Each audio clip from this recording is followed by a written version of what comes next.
ಮಗಳ ವಯಸ್ಸಿನ ನಟಿ ಜೊತೆ 62 ವರ್ಷದ ಖ್ಯಾತ ನಟನ ಸುತ್ತಾಟ. ನಾಚಿಕೆಗೇಡುವಂತ ಬಾಯಿಗೆ ಬಂದಂತೆ ಬೈದ ಪತ್ನಿ.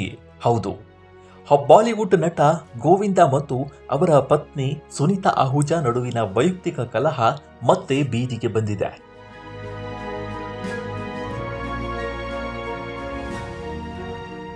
ಗೋವಿಂದ ತಮ್ಮ ಮುಂಬರುವ ಸಿನಿಮಾ ರೂಪಾ ಚಿತ್ರದ ಸಹನಟಿ ಕೋಮಲ್ ರಾಣಿ ಸ್ವರ್ಣಕರ್ ಅವರೊಂದಿಗೆ ಸಾರ್ವಜನಿಕವಾಗಿ ಕಾಣಿಸಿಕೊಳ್ಳುತ್ತಿರುವುದಕ್ಕೆ ಸುನೀತಾ ಅಹುಜಾ ಕೆಂಡ ಕಾರಿದ್ದಾರೆ. ಬಹಿರಂಗವಾಗಿ ಅಸಮಾಧಾನ ವ್ಯಕ್ತಪಡಿಸಿದ್ದಾರೆ. ಪತಿ ಗೋವಿಂದರನ್ನ ಶುಗರ್ ಡ್ಯಾಡಿ ಎಂದು ವ್ಯಂಗ್ಯವಾಗಿ ಕರೆದ ಸುನೀತಾ ಅಹುಜಾ ಮಗಳ ವಯಸ್ಸಿನ ಹುಡುಗಿಯೊಂದಿಗೆ ಓಡಾಡ್ತಿದ್ದಾರೆ ಅಂತ ಖಾರವಾಗಿ ಬೈದಿದ್ದಾರೆ.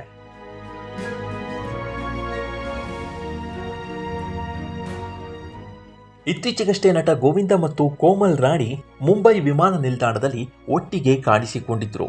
ತಮ್ಮ ಹೊಸ ಸಿನಿಮಾ ರೂಪಾ ಹಿನ್ನೆಲೆಯಲ್ಲಿ ಇಬ್ಬರು ಹಲವು ಕಾರ್ಯಕ್ರಮಗಳಲ್ಲಿ ಒಟ್ಟಿಗೆ ಕಾಣಿಸಿಕೊಳ್ಳುತ್ತಿದ್ದಾರೆ. ಇದರ ಹಿನ್ನೆಲೆಯಲ್ಲಿ ಸುನೀತಾ ಅಹುಜಾ ಆಡಿರುವ ಮಾತುಗಳು ಸೋಷಿಯಲ್ ಮೀಡಿಯಾದಲ್ಲಿ ವೈರಲ್ ಆಗಿವೆ. ಸುನೀತಾ ಅಹುಜಾ ಕ್ಯಾಮೆರಾಗಳ ಮುಂದೆ ಕಾಣಿಸಿಕೊಂಡರು. ಈ ವೇಳೆ ಗೋವಿಂದ ಮತ್ತು ಕೋಮಲ್ ರಾಣಿ ಸಿನಿಮಾ ಪ್ರಚಾರದ ಕುರಿತಾಗಿ ಪ್ರಶ್ನೆ ತೋರಿಬಂತು. ಆಗ ಕಟುವಾದ ಮಾತುಗಳನ್ನೇ ಸುನೀತಾ ಅಹುಜಾ ಆಡಿದ್ದಾರೆ. ಸಿನಿಮಾ ಮೊದಲು ನಿರ್ಮಾಣವಾಗಬೇಕು, ನಂತರ ಪ್ರಚಾರ ನಡೀಬೇಕು. ಆದರೆ ಇಲ್ಲಿ ಪ್ರಚಾರವೇ ಮೊದಲು ನಡೀತಿರುವಂತಿದೆ. ಮಗಳ ವಯಸ್ಸಿನ ಹುಡುಗಿಯೊಂದಿಗೆ ಗೋವಿಂದ ಓಡಾಡ್ತಿದ್ದಾರೆ. ಅವರಿಗೆ ಸ್ವಲ್ಪವಾದರೂ ನಾಚಿಕೆ ಇರಬೇಕು ಅಂತ ಚೀಮಾರಿ ಹಾಕಿದ್ದಾರೆ ಪತ್ನಿ ಸುನೀತಾ ಅಹುಜಾ.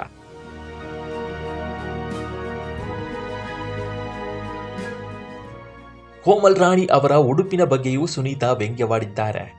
ನಿಮ್ಮ ಶುಗರ್ ಡ್ಯಾಡಿ ಶ್ರೀಮಂತರಾಗಿದ್ರೆ ಬಟ್ಟೆಗಳನ್ನಾದರೂ ಸರಿಯಾಗಿ ಧರಿಸಿ, ನಮ್ಮನ್ನ ನೋಡಿ ನಾವು ಹೇಗೆ ಸ್ಟೈಲ್ ಆಗಿ ಓಡಾಡ್ತೇವೆ ಅಂತ ಚಿವುಟಿದ್ದಾರೆ.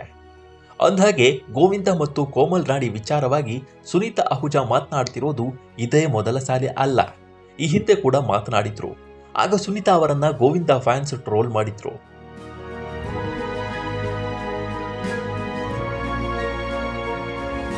ಇದೇ ವಿಷಯವನ್ನ ಉಲ್ಲೇಖಿಸಿದ ಸುನೀತಾ, ಗೋವಿಂದ ನನಗೆ ಮೋಸ ಮಾಡಿದ್ದಾರೆ ಅಂತ ಹೇಳಿದಾಗ ನನ್ನನ್ನೇ ಟೀಕಿಸಿದ್ದ ಅಭಿಮಾನಿಗಳು ಈಗ ಏನ್ ಹೇಳ್ತಾರೆ ಅಂತ ಪ್ರಶ್ನಿಸಿದ್ದಾರೆ.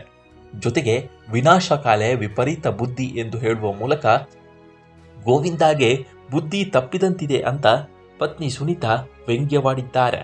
ಗೋವಿಂದ ಅವರ ವೈವಾಹಿಕ ಜೀವನ ಮತ್ತು ಅವರ ಮೇಲಿನ ರೂಮರ್ಡ್ ಅಫೇರ್ಸ್ ಕುರಿತು ಸುನೀತಾ ಈ ಹಿಂದೆಯೂ ಹಲವು ಬಾರಿ ಮಾತನಾಡಿದ್ದಾರೆ.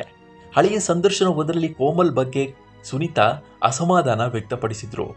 ಕೋಮಲ್ ಎಂಬ ಹೆಸರು ಕೇಳಿದರೆ ನನಗೆ ಇಷ್ಟ ಆಗೋದಿಲ್ಲ ಅಂತ ಹೇಳಿದ್ರು. ಕೋಮಲ್ ರಾಣಿ ವಿರುದ್ಧ ಕೇಳಿ ಬರ್ತಾ ಇದ್ದ ಮಾತುಗಳಿಗೆ ಗೋವಿಂದ ಈ ಹಿಂದೆ ಪ್ರತಿಕ್ರಿಯಿಸಿದ್ರು.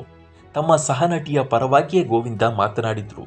ಯುವ ಜನತೆ ಸಾಮಾಜಿಕ ಜಾಲತಾಣಗಳಲ್ಲಿ ಸುಲಭವಾಗಿ ಅವಾಚ್ಯ ಪದಗಳನ್ನು ಬಳಸುವ ಸಂದರ್ಭದಲ್ಲಿ ಕೋಮಲ್ ಯಾವುದೇ ರೀತಿಯ ಪ್ರತಿಕ್ರಿಯೆ ನೀಡದೆ ಮೌನವಾಗಿರೋದು ಶ್ಲಾಘನೀಯ ಅಂತ ಗೋವಿಂದ ಹೇಳಿದ್ರು.